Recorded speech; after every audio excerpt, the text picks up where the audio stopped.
کون شہر مکہ میں صبح صبح آیا ہے، جس کے نور سے عالم آپ کی تعظیم نہیں لکھ سکتا۔ میں سات سمندر بھی نچوڑ دوں راحت، میں سات سمندر بھی نچوڑوں راحت،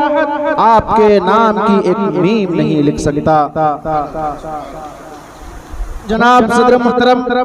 سے مؤدبانہ درخواست کرتے ہیں کہ عام محترم اپنے کلمات عالیہ سے ہم تمام عندلیبان گلشن کو مستفیض فرمائیں جو ہمارے لیے مشعل راہ ثابت ہو۔ بسم اللہ الرحمن الرحیم۔ دل مردہ دل نہیں ہے، اسے زندہ کر دوبارہ۔ دل مردہ دل نہیں ہے، اسے زندہ کر دوبارہ۔ کہ اب یہی ہے امت کے مرض کہن کا چارہ۔ ماشاءاللہ۔ الحمدللہ الحمدللہ لم یزل ولا یزال حیا قیوما عالما قدیرا سمیعا بصیرا۔ اشہد ان لا الہ الا اللہ وحدہ لا شریک لہ واکبرہ تکبیرا، واشہد ان سیدنا مولانا محمدا عبدہ ورسولہ الذی ارسل الی الناس کافۃ بشیرا ونذیرا۔ اما بعد فاعوذ باللہ من الشیطان الرجیم، بسم اللہ الرحمن الرحیم۔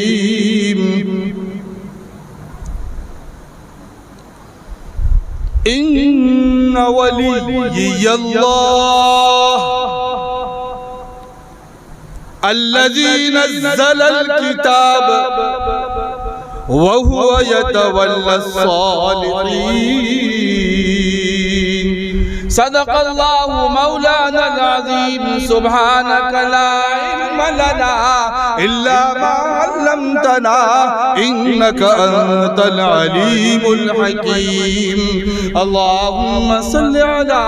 محمد وعلی آل محمد واصحاب محمد اجمعین۔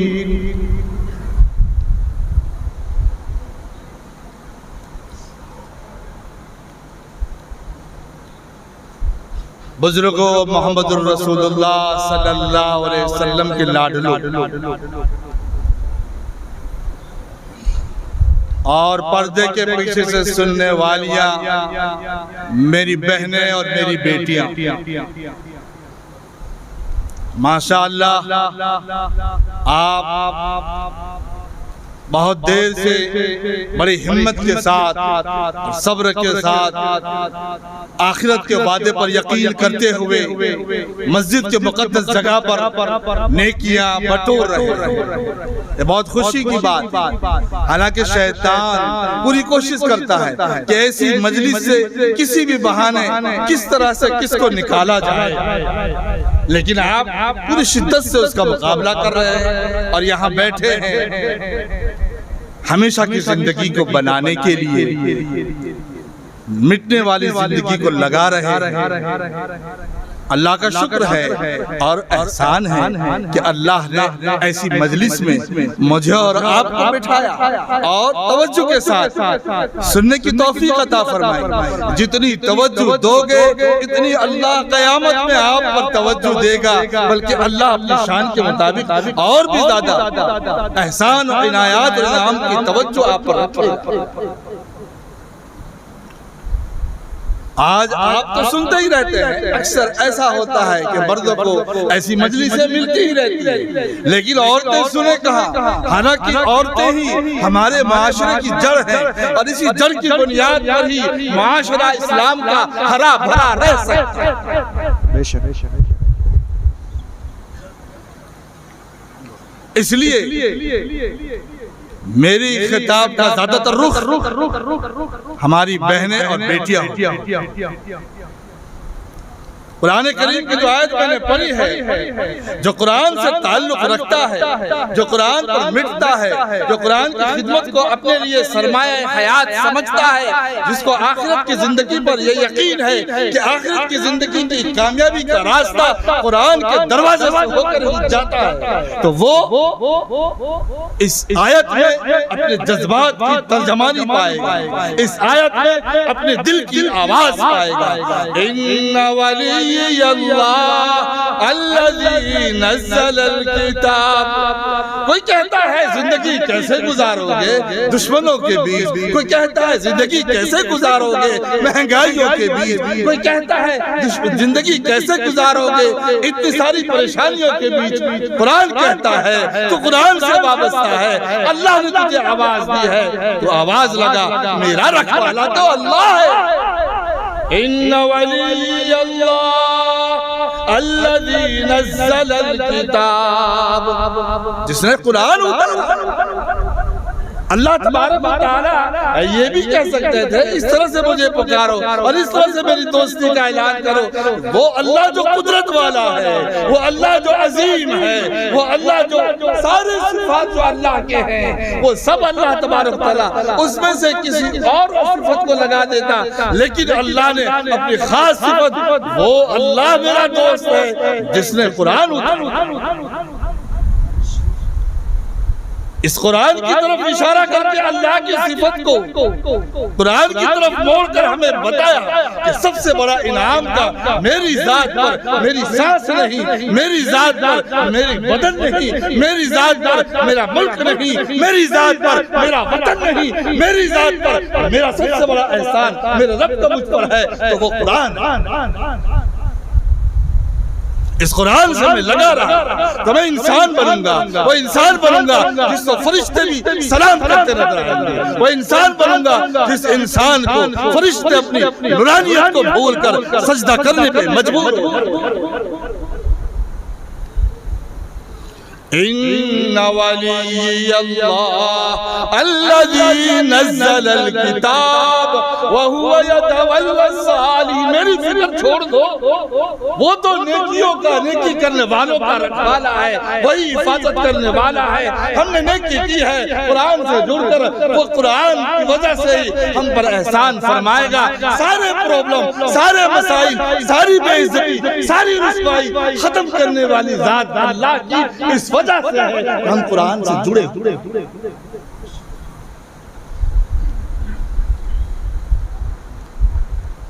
یہ تو میں نے آپ کو سنایا قرآن کی آیت، اور پھر اس کے ترجمے پر ہم نے غور کیا، لیکن عملی تفسیر کیا ہے؟ پریکٹیکلی طور پر قرآن کی اس آیت کو تاریخ میں کس نے پیش کیا؟ ایسی تو بہت ساری تفسیر قرآن کی آیتوں کی کتابوں میں ملتی ہے، حروف اور الفاظ کی شکل میں ملتی ہے، لیکن وہ اتنا اثر نہیں کرتی ہے جتنا کسی نے اپنی زندگی میں قرآن کی تفسیر اتار دی ہو اور اس کے زندگی کے واقعے کو سامنے رکھ کر کہا جاتا یہ قرآن کی آیت ہے اور یہ چلتا پھرتا قرآن۔ تو انسان کو سمجھ میں آتا ہے کہ کامیابی کا وعدہ یہاں ہے اور کامیابی یہاں نظر آتی ہے۔ اس سے پہلے کہ میں اپنی بات جاری رکھوں، جن کی وجہ سے یہ بزم قائم ہوئی ہے ان کا شکر ادا نہ کرنا، ان کے لیے دعائیں نہ کرنا میرے لیے نعمت کے بند ہونے کا سبب نہ ہو۔ اس لیے میں ضروری سمجھتا ہوں ہمارے جو معزز ٹرسٹیان حضرات ہیں، جناب عبدالرزاق بھائی زیرہ والا، نذیر بھائی رسولی بہرا، لال بھائی اور دیگر جتنے بھی محبین اور ایسا اتنے لوگوں کا تعارف اور ایسے خصوصیات مولانا محسن صاحب نے مجھے بتائی کہ مجھے رشک آنے لگا ان کی خوش قسمتی پر کہ اللہ ان سے کام لے رہا ہے۔ ارے ایک بزرگ ہے اور شرابی اس کو دیکھتا ہے، نمازی نماز نہ پڑھنے والا اس کو دیکھتا ہے اور دیکھتے ہوئے کہتا ہے یہ بشر حافی کا مقام کیسے اتنا اونچا ہوا، تو شرابی ہے، اللہ والا گزر رہا ہے اور اس کو دیکھتے پیار سے کہ یہ اللہ والے کو پیار سے دیکھا تو اللہ نے ان کا اونچا مقام کر دیا کہ قیامت تک ان کا نام زندہ رہ گیا۔ لوگ آتے ہیں بادشاہ بنتے ہیں مٹ جاتے ہیں، لیکن اللہ تبارک و تعالی عزت دیتا ہے، اولیاء کرام مٹتے نہیں ہیں، بڑھتے چلے جاتی ہیں ان کی عزت۔ ایسے ہی اللہ کے قرآن کی خدمت کرنے والے جو لوگ ہیں، اور قرآن کی خدمت کرنے والوں کو محبت سے دیکھنے والے جو لوگ ہیں، قرآن کے لیے اپنا وقت لگانے والے جو لوگ ہیں، قرآن کے لیے اپنے خون پسینے کی کمائی لگانے والے جو لوگ ہیں، اللہ تبارک و تعالی ایک نظر دیکھنے والے کو اللہ والا بنا دیتا ہے، تو ان کو کیا کیا بنائے گا اور ان کی قسمت اور مقدر کا تارا کیسے کھلے گا، ہم تصور بھی نہیں کریں۔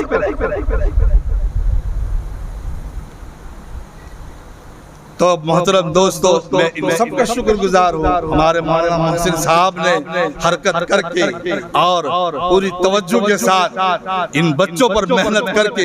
آج کی اس مجلس میں اپنی محنت کا جو نچوڑ پیش کیا ہے، اس نچوڑ کو ہی ہم نجات کا ذریعہ سمجھتے ہیں، ہماری اس جلسے کی کامیابی کا ذریعہ سمجھتے ہیں۔ آپ کا یہاں بیٹھنا اس بات کی ضمانت اور گارنٹی ہے کہ آپ نے اپنے مستقبل کی فکر کر لی ہے۔ وہ مستقبل جو دنیا کے بارڈر پر ختم ہو جاتا ہے وہ نہیں، وہ مستقبل جو شروع ہوتا ہے وہ شروع ہوتا ہے، کبھی ختم نہیں ہوتا، چاہے دکھ بھرا مستقبل ہو چاہے سکھ بھرا مستقبل ہو، اور وہ ہے موت کے بعد والا مستقبل، موت کے بعد والا فیوچر۔ اسی فیوچر کو سامنے رکھتا ہے جب آدمی،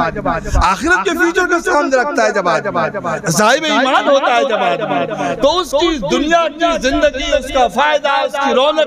خود بخود آخرت کی فکر کے ساتھ ساتھ چلتی ہے اور سب کچھ مسئلہ حل ہوتا ہے۔ یہی قرآن کی آیت کہہ رہی ہے۔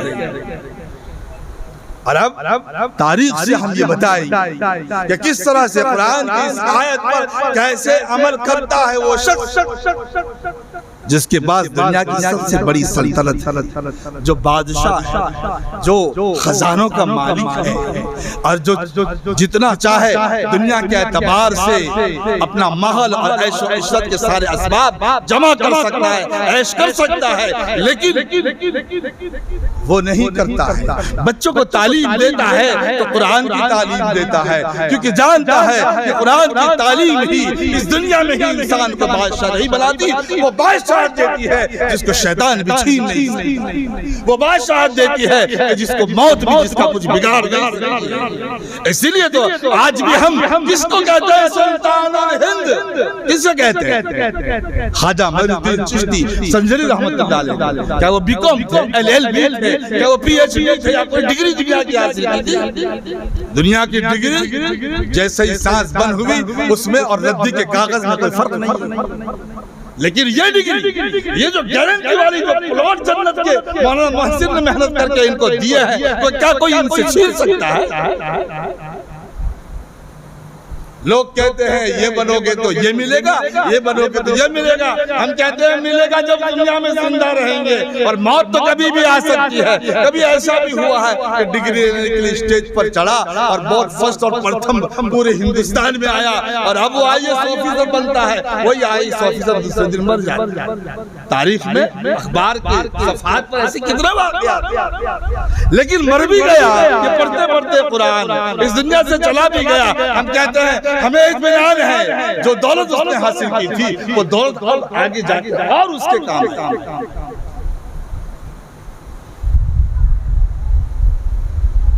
اس آیت پر غور کیجئے، ان ولی اللہ الذی نزل الکتاب۔ ہمیشہ آپ کے کان میں آواز گونجنی چاہیے، جب بھی غفلت ہو، شیطان حملہ کرے تو اسے کہہ دو، ان ولی اللہ الذی نزل الکتاب وہو یتولی الصالحین۔ میرا رکھوالا تو اللہ ہے، تو کیا مجھے وسوسہ دیتا ہے؟ یہ نہیں کرے گا تو ایسا ہو جائے گا، یہ نہیں کرے گا تو ایسا ہو جائے گا، 10ویں میں اتنے مارکس نہیں آئے تو ایسا ہو جائے گا، اور 12ویں میں اتنے مارکس نہیں آئے تو ایسا ہو جائے گا۔ قرآن پڑھنے والا کبھی اگر ناکام ہو جائے، ایسا ہو ہی نہیں سکتا کہ قرآن کے ساتھ وہ جڑا ہے، اور قرآن کبھی بھی ناکام نہیں ہو سکتا۔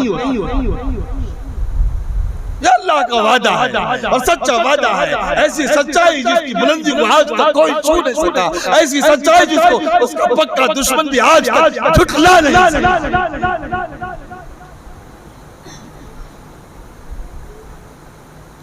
دنیا کا بادشاہ اس دنیا سے جا رہا، جو سیاہ سفید کا مالک،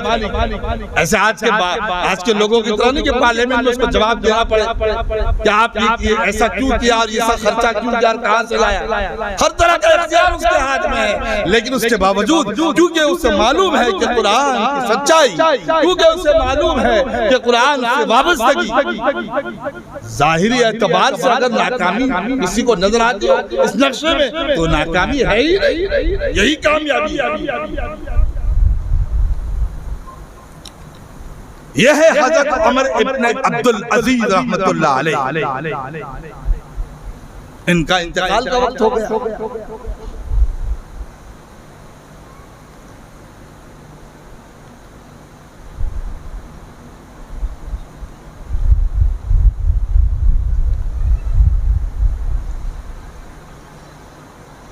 ان کے بھائی رشتے میں لگتے تھے، مسلمہ ابن عبدالملک آئے، پاس میں آئے، غور سے سنیے کہ بھائی صاحب آپ نے تو بچوں کے لیے کچھ کیا ہی نہیں، بادشاہ ہوتے ہوئے بھی یہ جو آپ کے پاس مال و دولت تھی اپنے بچوں کا منہ اس سے بند کر رکھا، سوئے ہوئے تھے، لیٹے ہوئے تھے، اب آخری وقت چل رہا تھا، عمر ابن عبدالعزیز نے کہا مجھے بٹھا، اور بٹھا کر انہیں جب بٹھایا گیا تو انہوں نے وہ پیغام دیا، وہی پیغام قرآن کی اس آیت کی عملی تفسیر ہے جو بتانا چاہتا۔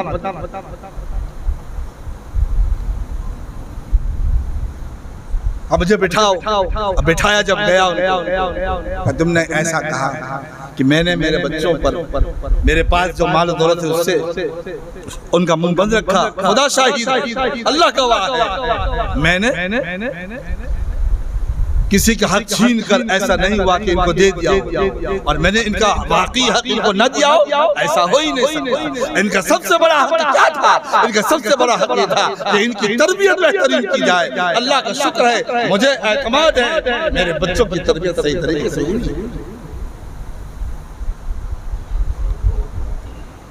تم کہو کہ کسی اور کا حق چھین کر میں انہیں دوں، میں اپنے بچوں پر یہ ظلم نہیں کر سکتا۔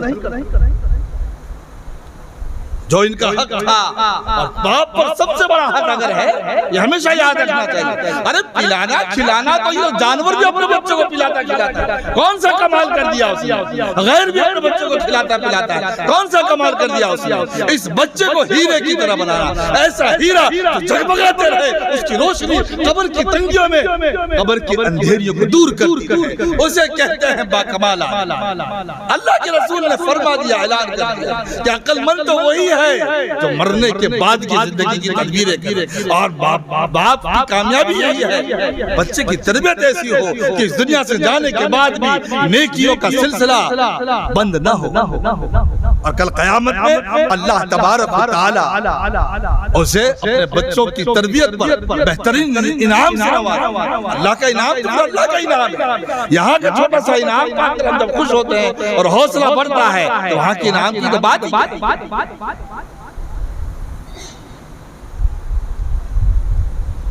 حضرت عمر ابن عبدالعزیز رحمت اللہ علیہ نے فرمایا کہ جو ان کا حق تھا وہ میں نے انہیں دیا ہے۔ میرے بچوں کی بات آئی تو کہا بچوں کو بلاؤ، اور بچوں کو بلایا تو ان کی آنکھیں ان کو دیکھ کر ڈبڈبا گئی، اور پھر آخر انسان تھے دیکھتے ہوئے فرمایا کہ میرے بچے نوعمر ہیں اور کیسے کنگال چھوڑ کر اس دنیا سے میں جا رہا، ایسا کہہ کر رونے لگے کہ دنیا کے اعتبار سے میں بادشاہ تھا لیکن ان کے لیے کوئی پراپرٹی میں بسا نہیں جا رہا، دنیا کے اعتبار سے کوئی بیلنس نہیں بنا جا رہا۔ پھر بچوں کی طرف مخاطب ہو کر کہتے کہ میرے بیٹوں، میں نے تمہارے لیے بہت ساری خیر چھوڑ دی ہے، وہ خیر جس کا سلسلہ، وہ بہترین جس کا سلسلہ کبھی ختم نہیں ہوگا۔ بچوں سے کہنے لگے کہ دیکھو بیٹو، میرے سامنے دو راہ تھا، یا تو اس طرف جاتا یا اس طرف جاتا، یا تو میں تمہیں مالدار سے مالدار کر دیتا اور خود میں جہنم کا کوئلہ بن، یا تو تم جیسے ابھی فقیر ہو فقیر رہ جاتے۔ اور میں جنت کی طرف چلا جاتا، اور میرے خیال میں میرے لیے یہی بہتر راستہ تھا۔ اور تم پوچھو گے کہ ایسا کیوں؟ ان ولی اللہ الذی نزل الکتاب، کہ دیکھو اے مسلم عبد الملک، مجھے میرے اولاد کے بارے میں نصیحت کرتے ہو، میری اولاد میں سے دو قسم کے لوگ ہوں گے، ایک تو وہ جو نیک ہوں گے، اور نیکیوں کا نیک لوگوں کا ذمہ داری تو اللہ نے لی ہے، وَهُوَ يَتَوَلَّى الصَّالِحِينَ، اور جو اگر برا ہے گنہگار ہے تو میں ہاتھ چھوڑ کر ان کو ان کے گناہ پر مدد کیوں کروں، میں اور مزید گناہ کا بوجھ کیوں اٹھاؤں؟ اپنے بچوں سے کہنے لگے بس اسی لیے میں نے جنت کا راستہ اختیار کیا، اور تمہارے اوپر مجھے بھروسہ ہے اللہ کا وعدہ ظاہر ہو کر رہے گا۔ اور پھر کیسا اللہ کا وعدہ ظاہر ہوا؟ انتقال ہو گیا، اللہ کا وعدہ کیسا ظاہر ہوا؟ عباسی خلیفہ منصور ایک مرتبہ عبد الرحمن ابن قاسم ابن محمد ابن ابو بکر سے پوچھتا ہے کہ کوئی نصیحت تم مجھے کہہ سکتے ہو جو میرے لیے اثر کرے؟ تو کہا اچھا بتاؤ۔ حضرت بکر صدیق رضی اللہ عنہ کے پوتے ہیں، ان سے پوچھتا ہے عباسی خلیفہ منصور کہ اچھا بتاؤ، سنی سنائی بتاؤ کہ دیکھی دکھائی بتاؤ، کہ جو تمہارے آنکھوں سے دیکھی بھی ہو سناؤ؟ تو کہنے لگے کہ اس دنیا سے عمر ابن عبدالعزیز جب گئے ہیں تو انہوں نے صرف 17 دینار چھوڑے۔ کتنے دینار؟ 17 دینار۔ 5 دینار ان کے کفن میں لگ گئے، اور 2 دینار میں ان کی قبر کی زمین خریدی گئی، اور 10 دینار ان کے 11 بیٹوں میں تقسیم ہوا، تو ہر ایک کے حصے میں 19 درہم آئے۔ ظاہر میں کچھ بھی نہیں تھا، لیکن وَهُوَ يَتَوَلَّى الصَّالِحِينَ۔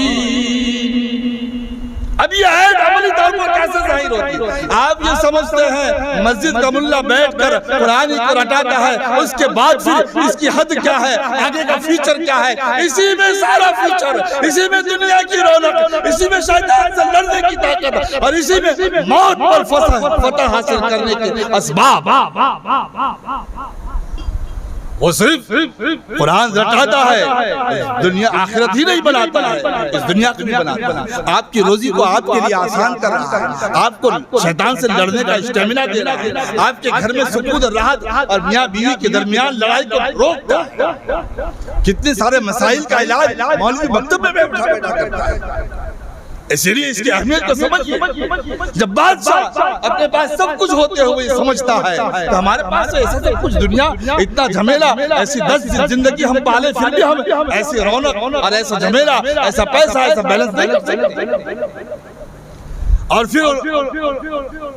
انہوں نے کہا نصیحت سنانے والے عباسی خلیفہ کو کہ ایک طرف اس کو دیکھ، وَهُوَ يَتَوَلَّى الصَّالِحِينَ، کہ یہی عمر ابن عبدالعزیز کے بیٹے جنہیں اپنے حصے میں 19 درہم ملا تھا۔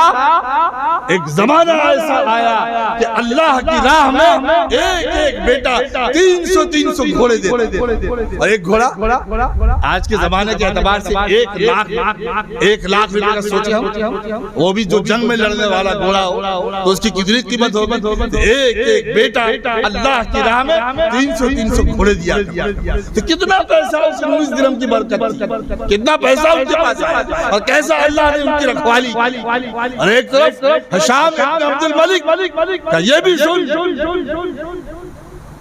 جب اپنے اولاد کو ترکہ تقسیم چھوڑ گیا، ترکہ تقسیم کیا گیا، کہ ایک ایک کے حصے میں 10 لاکھ دینار آئے۔ لیکن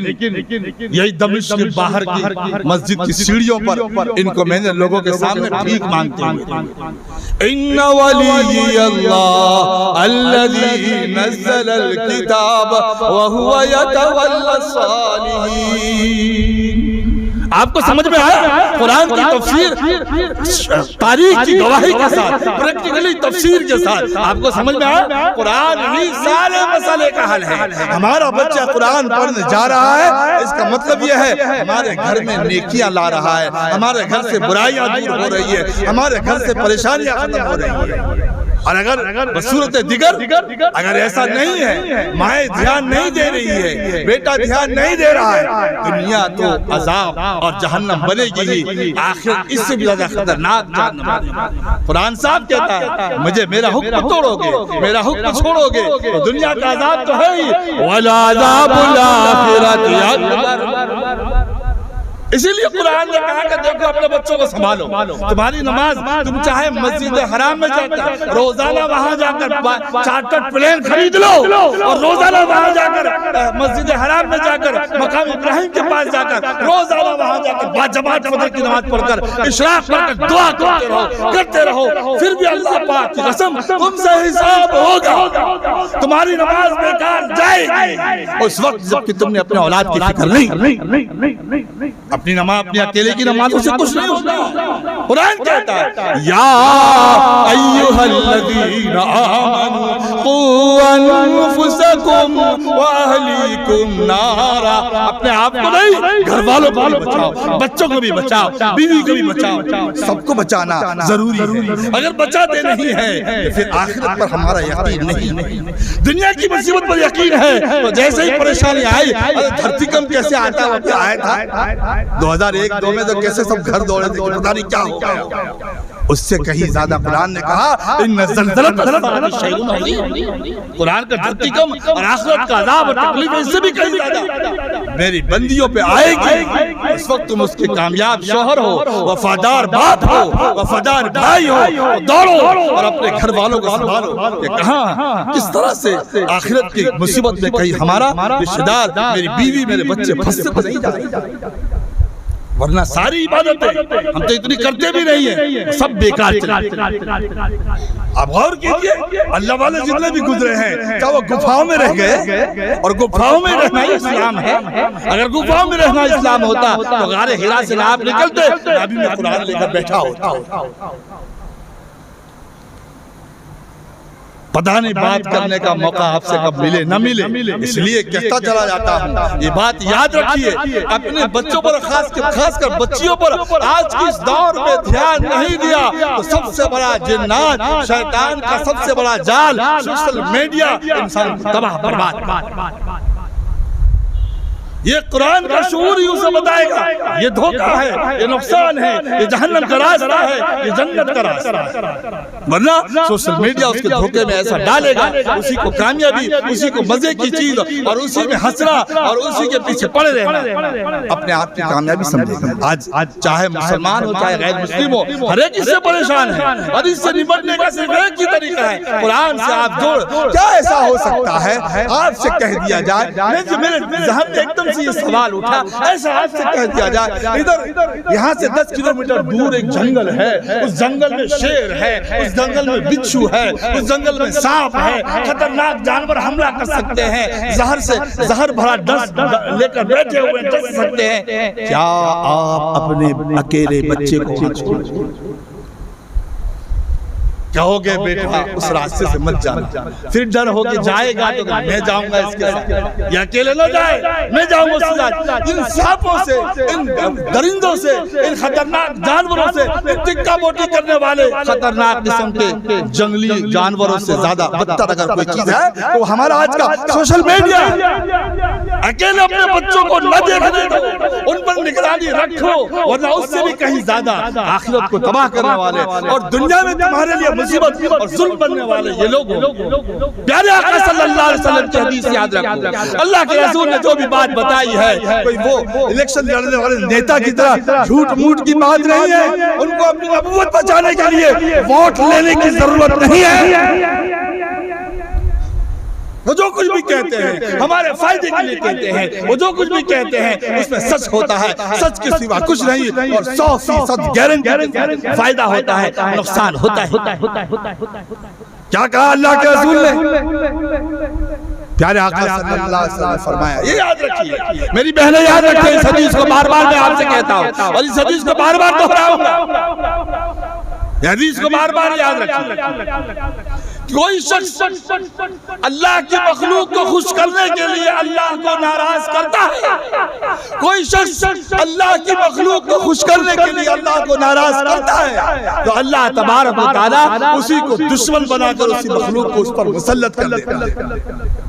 یہ حدیث عام ہے۔ اب اس کو فٹ کیجئے اپنے بچوں پر، بچوں کی خوشی کی خاطر اللہ کو ناراض کیا، مجھے یہ چاہیے، مجھے وہ چاہیے، مجھے ایسا کرنا ہے، مجھے یہ کپڑا چاہیے۔ آپ نے حلال کمائی سے لایا، لیکن حلال کمائی سے کپڑا خریدا حرام، اللہ اور اس کے رسول کو ناراض کرنے والا، عذاب کو دعوت دینے والا۔ اس نے آپ نے اس کو خوش کیا، لیکن یہی بچہ کل بڑھاپے میں مرنے کے بعد کی زندگی تو بھی دور ہے، بڑھاپے میں آپ کے لیے پریشانی کا، بے عزتی کا سبب بنے گا، دل دکھانے کا سبب بنے گا، کیونکہ اللہ کے رسول کی حدیث سچی ہے۔ اور آپ دیکھ رہے ہیں کہ ہمارا حال یہ ہے، ان بچوں کے ہم غلام ہو گئے اور ہر خواہش پر ان کے ہم نے ماتھا ٹیک دیا، تو اس کا حال یہ کہ جب شادی کا موقع آتا ہے، جب عورت آتی ہے، تو اس پر ہمیں کتنی تکلیفیں دیتے ہیں، پھر ہم شکایتیں کرتے ہیں، بھئی ہم نے اپنے پاؤں پر کلہاڑی تو خود ہی ماری ہے۔ اللہ کے رسول تو کہہ ہی گئے، کیا کہہ رہے؟ پھر سے حدیث سنیے، پھر سے حدیث سنیے کہ اللہ کی مخلوق کو خوش کرنے کے لیے اللہ کو ناراض کیا، اسی مخلوق کو دشمن بنا کر اللہ سب پہ مسلط کر دیا۔ اور پھر روتے پھرو، میری بیٹی کیسی ہے، میرا بیٹا کیسا ہے، میں نے دودھ پلایا، میں نے سب کچھ کیا۔ ارے جہاں تجھے محبت بتانی تھی وہی تو محبت بتانے میں ناکام ہو گیا، جہاں وفاداری کرنی تھی وہی تو نے اس کے ساتھ ایسی غداری کی ہے، کل یہی بچہ یہاں نہیں وہاں زیادہ تکلیف پہنچا کر اعلان کرے گا میدان حشر میں، کروڑوں کی محفل میں، ربنا انا اطعنا سادتنا وکبراءنا فَأَضَلُّونَ السَّبِيلَ۔ یہ میرے ماں باپ، انہوں نے مجھے بگاڑا، یہ میرے بڑے، رَبَّنَا آتِهِمْ ضِعْفَيْنِ مِنَ الْعَذَابِ، ان کو دگنا عذاب دے، ہم سے زیادہ گردن پکڑ کے کہیں گے ان کو ہی میرے ماں باپ صحیح، لیکن میرے صحیح ماں باپ نہیں تھے، رحم والے ماں باپ نہیں تھے، خیرخواہ ماں باپ نہیں تھے۔ خیرخواہ ماں باپ ہوتے تو ہماری پڑھائی کی فکر کرتے۔ ایک بات اور آپ بتا دیں، مکتب میں بھی پڑھا تھا، اب مجھے اس کا تجربہ ہے۔ سوال یہ اٹھا، سوال کیا اٹھا؟ آپ پڑھاتے ہیں، آپ سکھاتے ہیں بچوں کو، تو کچھ زندگی میں کچھ چینجنگ تو آتا ہی نہیں، جیسے بدماشی کرتے ہیں ویسے ہی شرارت کرتے ہیں، چینجنگ تو آتا ہی نہیں۔ سارا قصور مولوی کا۔ ایک بات یاد رکھیے، مکتب کے تین بڑے اہم ستون ہیں، ایک استاد، ایک بچے اور ایک ماں باپ۔ یہ تینوں اہم ستون ایک دوسرے کے ساتھ کوآپریٹ ہوں گے تو ہی جا کر بچہ کامیاب ہوگا۔ میں ایسا کہتا ہوں، ہماری مائیں بہنیں غور سے سنیں، بازار لینے کی تھیلی لے کر گئی اور تھیلی میں لے کر آئی، وہاں سے اچھے اچھے چن کر ٹماٹر لایا، سبزی ہری تازہ لے کر آئی، گوشت لایا، سب کچھ لایا، لیکن اچھا لانے کے بعد اگر اس کو بگاڑ دیا آپ نے کھانا پکاتے ہوئے، تو کیا سبزی بیچنے والے کا قصور ہے؟ اس بچے کو سب کچھ پڑھایا، بیت الخلا میں واش روم میں داخل ہونے کی دعا، باہر نکلنے کی دعا، اس کی دعا، اس کی دعا، لیکن کبھی ماں باپ پڑھتے نہیں، نہ بچے کو پوچھتے ہیں کہ کیا سیکھ کر آیا، کہ اس سے ہم بھی سیکھیں اگر ہم سیکھے ہوئے نہیں، اور پھر اس کو پریکٹس میں لائے، تو پھر زندگی میں برکتیں آئیں گی، پھر دعاؤں کا اثر نظر آئے گا۔ استاد تو سکھا دیتا ہے، مگر استاد کے بعد بچے رہتے کتنے؟ یہ بات طے ہے، کسی کو ولی بنانے میں اور کسی کو شیطان بنانے میں اگر کسی کا کردار سب سے زیادہ ہے اور اس کو قرآن بھی تسلیم کرتا ہے تو وہ ہے ماں، اور اس ماں پر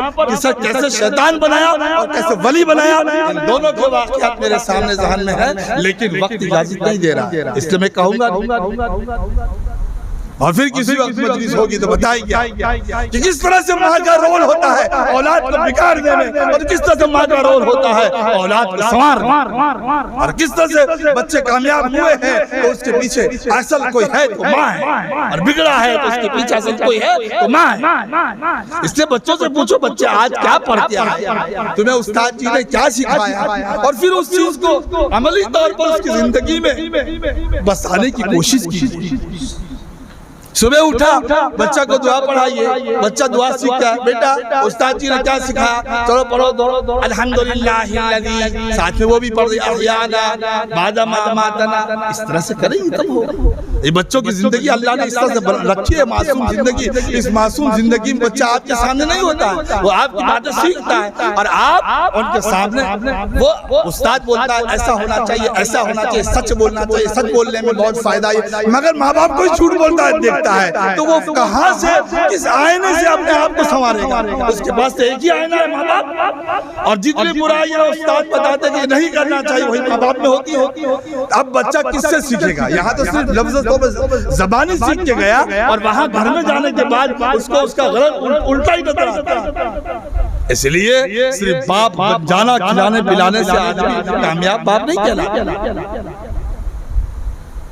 آخر میں شکر گزار ہوں، اور مزید کچھ باتیں عرض کرنی ہو تو مولانا محسن صاحب کچھ رہ گیا تو فرمائیے، وقت زیادہ ہو رہا ہے، آپ بتا جائیں اس سے پہلے میں اپنی بات کچھ تشنگی کے ساتھ ختم کروں تاکہ آپ میں امنگ رہے۔ نیک بات سننا، کوئی جگہ ایسی بھی ہے آپ مجھے یہ بتائیے، کوئی جگہ ایسی بھی ہے کسی جگہ سرکار نے کوئی جگہ ایسی بنائی ہو کہ اس کا قانون سننے کے لیے کوئی آیا اور قانون پر عمل نہیں کیا تو گنہگار، لیکن قانون سنا صرف تو کوئی انعام دیتا ہے؟ یہاں قانون اور اللہ کی باتیں سنی، اللہ انعام کی بارش کر رہا ہے، رحمتوں سے نواز رہا ہے، مغفرت کا اعلان کر رہا ہے، فرشتوں کو گواہ بنا رہا ہے۔ کتنا فائدہ اٹھایا، اللہ کتنا قریب ہے، کتنا مہربان ہے کہ صرف سنایا ابھی عمل نہیں کیا، پھر بھی اللہ فائدہ نہیں کیا لکھا۔ اور وہاں کسی جگہ دنیا والوں کی، دنیا کی حکومت کا قانون سنتے چلے جائے، کوئی کچھ دیتا نہیں ہے، بلکہ یہ دیکھتا ہے کہ اب اس پر عمل نہیں کرے گا تو کیسے اس کو مجرم بنائے، اور مجرم بن گیا کیسے اس سے رشوت لے۔ ہمارے علماء کرام موجود ہیں، خاص کر ہمارے مفتی ابراہیم صاحب نے بہت تربیت اور علمی باتیں آپ کے سامنے کی، اور انہی کی باتوں کی روشنی میں آگے کچھ بات کر سکا۔ اس لیے شاہ نواز صاحب ہے، مولانا عادل صاحب ہے، مولانا افضل صاحب ہے، مولانا سہیل صاحب ہے، یہ سب جو حضرات اپنا قیمتی وقت آپ کے لیے خرچ کر کے یہاں تک آئے، میں آپ کی طرف سے ان کا شکر ادا کرتا ہوں، اور ہمارے مولانا محسن صاحب سے اور دیگر جو محنت کرنے والے بچوں کے پیچھے ان سب سے گزارش ہے، بدلہ ملے گا، بدلہ ملے گا، مگر بدلے کی امید لوگوں سے مت رکھو۔ جب بدلے کی امید لوگوں سے رکھو گے اسی وقت سے فتنہ جاگے گا، فتنہ جاگے گا، اور دل میں ناامیدی بڑھے گی۔ یہ کیا میں ایسا کرتا، ایسا نہیں، اللہ دینے والا ہے، اللہ دیکھنے والا ہے، وہ جب دے گا تو پھر کسی کی بس کی بات نہیں ہے کہ تم سے چھین سکے، اور دنیا والے جب بھی کچھ دیں گے تو اس میں ڈر ہی ڈر ہے۔ ہاں، اللہ کسی سے اخلاص سے دلوا جائے تو وہ اللہ کی طرف سے ہوتا ہے۔ اللہ تبارک تعالیٰ مجھے اور آپ کو عمل کی توفیق عطا فرمائے، اور جن لوگوں نے اس مسجد کو بنانے میں اینٹ لگا کر کوشش کی، محنت کی، مسجد کو بسایا، مدرسہ تعلیم الاسلام اس طرح سے اس مسجد میں جو آدمی نمازی آتے ہیں اور آباد کرتے ہیں، ان سب کے لیے میں دعا کرتا ہوں اللہ تبارک تعالیٰ اس کو خوب آباد شاباد رکھے۔ میری دعا یہی تو سدا شاد رہے تجھ پہ ابر کرم، تو خدا کا گھر آباد کرتا ہے، خانہ تیرا آباد رہے۔ وآخر دعوانا محترم حضرات، ایک خاص چیز کا شکر ادا کرنا رہ گیا ہے، اور یہ چیز مجھے بار بار یاد آتے رہے گی، اس لیے آپ سے میں کہہ دوں کہ آپ سب حضرات ماشاءاللہ دیگر اداروں کی طرح سے اپنے حلال اور پاک کمائی میں زکوٰۃ اور صدقات دیتے ہوئے مدارس کو جہاں یاد کرتے ہیں وہاں دارالعلوم مرکز اسلامی کو آپ نہیں بھولتے ہیں۔ دارالعلوم مرکز اسلامی آپ کے لیے بہت شکر گزار ہے، اللہ تعالیٰ آپ کی کمائی میں خوب برکت دے، آپ کروڑوں کی زکوٰۃ نکالنے والے بن جائیں، اللہ آپ کی روزی میں ایسی برکت عطا فرمائے۔ درود شریف پڑھ لیں، اللہم صلی علی سیدنا مولانا محمد وعلی آل سیدنا مولانا محمد وبارک۔ یا اللہ رحم فرما دے اللہم لک الحمد کما انت اہل فصل علی سیدنا محمد کما انت اہل وفعل بنا ما انت اہل فإنک اہل التقوی واہل المغفرہ یا اللہ رحم فرما دے اللہم انا نسألک قلوبا افواہتا مخبرتا منیبتا فی سبیلک اللہم اجعلنا مخلصین لک واہلنا فی کل ساعت من الدنیا والآخرہ اللہم احسن عاقبتنا فی الامور کلیہ واجرنا من خزی الدنیا وعذاب الآخرہ اللہ رحم فرما دے یا مقلب القلوب قلب قلوبنا طاعتک یا مثبت القلوب ثبت قلوبنا دینک لا تزغ قلوبنا بعد اذ ہدیتنا حبیب الینا الایمان زین فی قلوبنا وکرہ الینا الکفر والفسوق والعصیان اللہم ارزقنا حبک وحب رسولک وحب من فنا حب ذک یا حی یا قیوم برحمتک نستغیث اے اللہ ہم سب کو یہاں بیٹھنے کو تو قبول فرما کر اے اللہ ہمارے لیے ہدایت کے راستے اے اللہ آسان فرما دے اے اللہ شیطان سے لڑنے کی طاقت ہمیں عطا فرما دے شیطان کے خلاف ہماری مدد فرما دے شیطانی اعمال سے ہم سب کو بچا لے جنت والے اعمال ہم سب کو عطا فرما دے جہنم والے اعمال سے ہم تیری پناہ چاہتے ہیں ہم سب کو بچا لے اے اللہ زندگی جس طرح اب تک آسان فرمایا نعمتوں کی بارش فرمائی اے اللہ بن مانگے بڑی بڑی نعمتیں عطا فرمائی اسی لیے اللہ گناہوں کے باوجود بھی تیرے سامنے ایک تیرا ہی دربار ہے ہاتھ پھیلانے کی ہمیں ضرورت ہوتی ہے تو بے انتہا کریم ہے اور گنہگاروں کی دعا پہلے سنتا ہے ہم گنہگاروں نے ہاتھ اٹھایا ہے اے اللہ خالی ہاتھ کرتے ہوئے تجھے اللہ شرم آتی ہے یہ تیری رحمت تیری شان رحمت ہے اے اللہ ہمیں اللہ ہماری جھولیاں اپنے احسانوں سے پہلے کی طرح اس سے بھی کہیں زیادہ بھر دے ہماری اولاد پر رحم فرما اے اللہ یہ تو نے اللہ ہماری اولاد کے حق میں اے اللہ اپنی طرف سے مقبول الفاظ میں قرآن کی آیت بنا کر جو دعا ہمیں سکھائی ہے وہی دعا اپنی زبان سے دہراتے ہیں اے اللہ اسے قبول کر لے ربنا حب لنا من ازواجنا وذریاتنا قرۃ اعین واجعلنا للمتقین اماما رب اوزعنی ان اشکر نعمتک التی انعمت علی وعلی والدی وان اعمل صالحا ترضاه واصلح لي في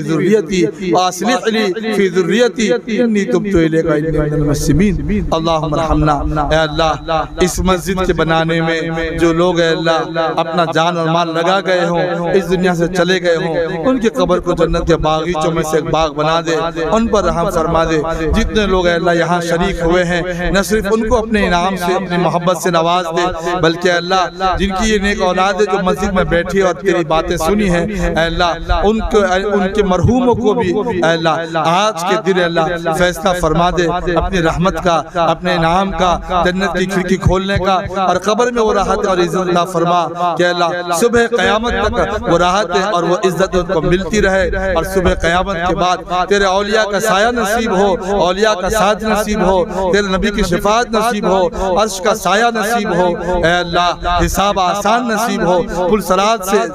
تیز رفتاری سے جانا نصیب ہو جنت میں داخلہ آسان فرما اے اللہ فردوس اعلیٰ میں تیرا دیدار جنت میں اے اللہ نصیب فرما تیرے حبیب کے صدقے میں ہمارے جتنے بھی مرحوم مرد اور عورت ہے ان سب کی مغفرت فرما ان سب کی مغفرت فرما آج کی اس مجلس کو بے انتہا قبول فرما جو بھی عیب جو بھی کمی جو بھی نقصان رہ گیا ہو اے اللہ جو بھی گستاخی ہوئی ہو اے اللہ ہم معافی چاہتے ہیں ہمیں معاف فرما دے اور جنہوں نے جس طریقے سے بھی اے اللہ اس میں وقت لگایا پیسہ لگایا دماغ کی طاقت لگائی ان سب کو اپنی شان کے مطابق اپنے نہ ختم ہونے والے خزانے سے بے انتہا انعام سے نواز دے تقبل منا انک انت السمیع العلیم اللہم صلی علی سیدنا مولانا محمد وعلی آل سیدنا مولانا محمد بارک وسلم اللہم ارحمنا وارحم امت محمد صلی اللہ علیہ وسلم وتجاوز عنا وتجاوز عن امت محمد صلی اللہ علیہ وسلم واغفر لنا واغفر لامت محمد صلی اللہ علیہ وسلم سبحان ربک رب العزت عما یصفون